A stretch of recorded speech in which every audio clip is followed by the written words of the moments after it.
अस्सलाम वालेकुम दोस्तों, मैं हूं आपका होस्ट मोहम्मद उमर और आप देख रहे हैं garden tips in Urdu and Hindi.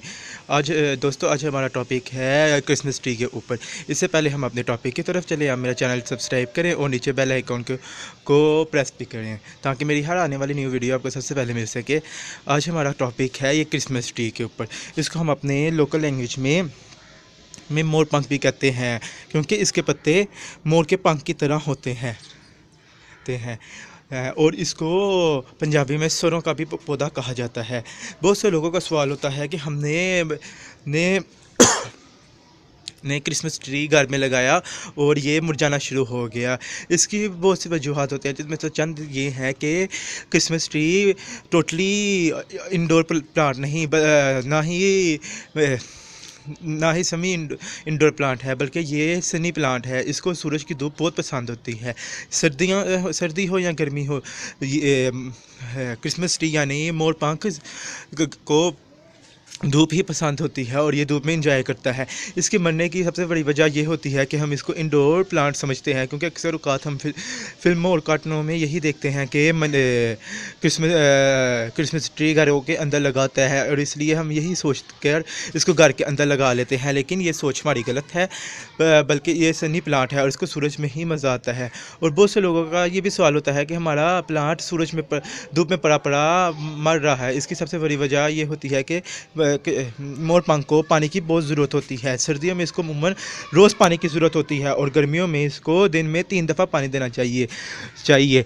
और इसकी एक और वजूहत होती है, जब हम इसको नया पौधा प्लांट लाकर हम इसको पॉट में लगाते हैं तो हमसे एक सबसे बड़ी गलती होती है। जैसा कि मैं आपको दिखाता हूँ कि मैंने जब इसको पॉट में लगाया तो सबसे पहले मिट्टी भरने के बाद इसको यहाँ से देखा। ये देखें, ये आप देख रहे होंगे कि यहाँ से शाख कटी हुई है। यहाँ से मैंने इसको यहाँ इसकी शाख नीचे ज़मीन की तरफ झुकी हुई थी।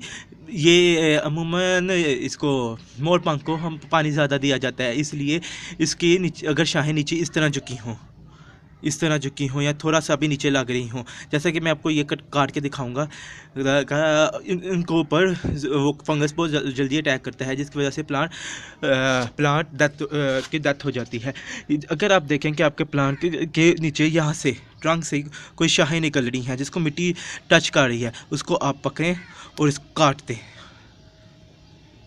क्योंकि ये पौधे की मौत साबित हो सकती है। इसके अलावा क्रिसमस ट्री ठीक को हमने दिन में गर्मियों के सीज़न में दिन में 3 दफ़ा पानी देना है और बरसात के महीने में इसको बरसात के हिसाब से पानी देना है। इसकी मिट्टी को नमी रखनी है, बिल्कुल ड्राई नहीं रखना है। ये आप देख रहे हैं कि मेरी मिट्टी ड्राई ज़रूर है, लेकिन नीचे से इसमें नमी मौजूद है।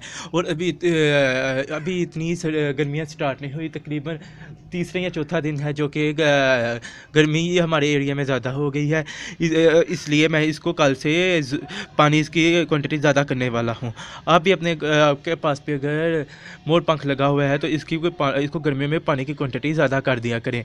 और हाथ से एक सबसे बड़ा हाथ से ख्याल रखा करें कि हम जब भी पौधा लगाएं तो उसका ये देखें, अपने यहाँ तक 1 इंच तक इसको मिट्टी को नीचे रखा करें, ताकि इसके अंदर पानी खड़ा हो जाए और आराम से पानी ज़मीन में जज्ब हो जाए, मिट्टी में जज्ब हो जाए। इसके अलावा क्रिसमस ट्री की भी मिट्टी को वेल ड्रेन होना चाहिए, क्योंकि चिकनी मिट्टी के अंदर पौधे की जड़ें सड़ने का गलने का बहुत ज़्यादा खतरा होता है, जिसकी वजह से पौधे की मौत साबित हो जाती है।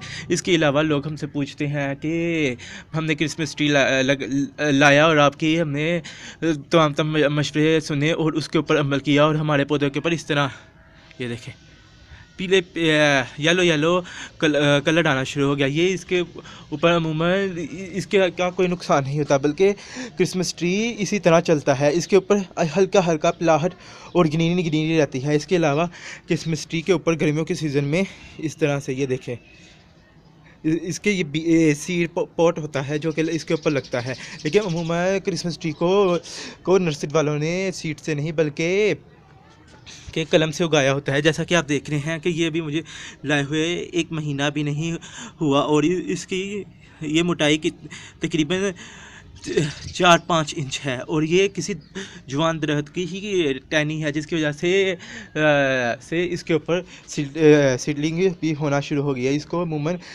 मोर पंख के वो वो कहा जाता है फूल कहा जाता है। और जब ये पौधा अपने फूलों के साथ भर जाता है तो एकदम ऐसा लगता है कि जैसे कोई अजीब ही पौधा हो। इसके अलावा मोर पंख के ऊपर एक सबसे बड़ी चीज़ ये होती है कि मोर पंख के पत्ते को हम लोग इसके ऊपर शावर करते हैं।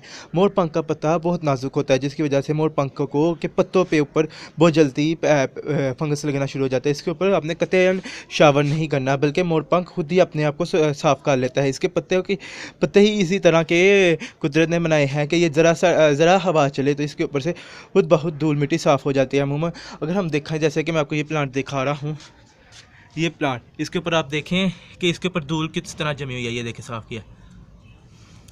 इसके ऊपर हम स्प्रे करके इसको धूल ख़त्म करते हैं। लेकिन मोर पंख की तरफ आ जाएं तो मोर पंख के ऊपर अमूमन धूल मिट्टी नहीं जमती, बल्कि ये खुद ब खुद अपने आप को साफ़ करता रहता है, क्योंकि इसके अंदर से जब हवा का गुज़र अंदर से होता है तो सारी धूल मिट्टी इसके ऊपर से साफ़ हो जाती है। इसके अलावा आप मोर पंख को अपने घरों में ज़रूर लगाएं, क्योंकि ये आपके गार्डन की ब्यूटी होती है और यही आपके गार्डन को चार चांद लगाती है। मोर पंख को अपने फुल सनी एरिया में रखना है कि सूरज निकलने से लेकर सूरज डूबने तक इसके ऊपर सूरज की धूप ज़रूर पड़े, कि ताकि मोर पंख ज़्यादा ग्रोथ और ज़्यादा ब्यूटीफुल लग सके। सर्दियों में मोर पंख के का कलर पैरेट ग्रीन हो जाता है और गर्मियों में इसका डार्क ग्रीन। इसी तरह दूसरे पौधों का भी होता है, लेकिन ये मोर पंख का कलर ज़्यादा चेंज होता है। मोर पंख के लिए अमूमन लोग पूछते हैं कि हमने मोर पंख घर में लगाया और इसकी जड़ें नीचे से ड्रेन होल से निकलना शुरू हो गई। हम रूफटॉप गार्डनिंग में हम जो भी पौधे लगाते हैं, तकरीबन तमाम के नीचे से अगर ड्रेन होल से अगर जड़ें काट दी जाएँ तो इसके ऊपर पौधे को कोई नुकसान नहीं होता, बल्कि पौधे की इर्द गिर्द जड़ें मौजूद होती हैं। क्योंकि पौधे की वो एक्स्ट्रा ही रूट्स होती हैं जो कि उसने नीचे निकाली होती हैं, कि ताकि वो मज़ीद खुराक हासिल कर सके। आपने पौधे के ऊपर फर्टिलाइज़र कब देना है, इसके ऊपर भी बात करते हैं। आपने मोर पंख को बरसात के महीने और सर्दियाँ यानी नवंबर और दिसंबर में कतई इसके ऊपर कंपोस्ट नहीं डालनी, ना ही किसी किस्म का फर्टिलाइज़र, ना ही एक्शेल, बल्कि इसको इसी तरह धूप में पड़े रहने देना है। इसके अलावा बाकी सारा साल इसको फर्टिलाइज़र हर 15 से 20 दिन तक फर्टिलाइज़र देना है। जैसा कि आप देख रहे हैं कि फर्टिलाइज़र आपको गिरा हुआ मिल ही रहा होगा। मोर पंख को मुँह में फर्टिलाइज़र बहुत ज़्यादा ज़रूरत होती है, क्योंकि इसको अपनी ग्रीनरी रखनी होती है। कंपोस्ट के अंदर और फर्टिलाइज़र के अंदर नाइट्रोजन की मिकदार होती है, जो कि पौधे को ग्रीन रखता है और पौधे का कद भी बढ़ता है। इस तरह कंपोस्ट डालने से हमारे मोर पंख की हाइट भी बढ़ेगी और इसके ऊपर ग्रीनरी भी रहेगी। अगर हम इसके ऊपर प्रॉपर इसको हम प्रॉपर कंपोस्ट नहीं डालेंगे, फर्टिलाइज़र इसके ऊपर नहीं डालेंगे तो इसकी डेथ हो जाएगी। मोर पंख के ऊपर आप कभी स्प्रे के साथ इसके ऊपर फर्टिलाइज़र ना दें, क्योंकि इसका पत्ते इसी तरह उस दूसरे पत्तों की तरह नहीं होते, बल्कि इसके पत्ते के बहुत ही अजीब किस्म के होते हैं। ये अमूमन फर्टिलाइज़र अपने पत्तों से नहीं सोखेगा, बल्कि इसके पत्ते ड्राई होना शुरू हो जाएंगे। अमूमन आपने देखा होगा कि आप स्प्रे करते हैं तो कुछ दिनों बाद वही पत्ता ड्राई होना शुरू हो जाता है और पूरी की पूरी शाख उसकी जल जाती है। इसलिए आप इसको हमेशा इसके पौधों में फर्टिलाइज़र दें। इसको केमिकल फर्टिलाइज़र भी दे सकते हैं और कंपोस्ट भी दे सकते हैं। इसके अलावा सबसे ज़रूरी चीज़ मैं हमेशा आपको रेकमेंड यही करता हूँ कि आप सबसे ज़्यादा अपने पौधों के अंदर एग शेल्स डालें, क्योंकि एग शेल के अंदर कैल्शियम होता है और कैल्शियम पौधे के ऊपर लगे हुए फलों को और पौधे की शाखों को मजबूती देता है, जिसकी वजह से पौधा आसानी से टूट नहीं सकता। ये देखें, वही मेरे पास इसको 1 माह ही हुआ है और किस तरह इसके अंदर लचक पैदा है। ये टूटेगा नहीं, क्योंकि इसके ऊपर मैंने एक्शेल इसको बहुत ज़्यादा मिकदार में दिया है कि इसके अंदर पौधे के अंदर कैल्शियम बहुत ज़्यादा है। आप अपने पौधे के ऊपर अंदर ज़रूर एक्शेल दिया करें, हर किस्म के पौधे के अंदर, ताकि आपके पौधे के अंदर कैल्शियम की मिकदार बढ़े और आपका पौधा मजबूत रहे, ताकि बच्चे अगर पौधों को छेड़ें भी तो इसके शाखें टूटे ना, बल्कि पौधा मजबूती के साथ खड़ा रहे। और इसके अलावा एक्शेल की वजह से इसके ऊपर आप देख ही रहे हैं कि किस तरह ये इसके ऊपर ये सीड लग रहे हैं। ये देखें, बहुत ज़्यादा हैं इसके ऊपर।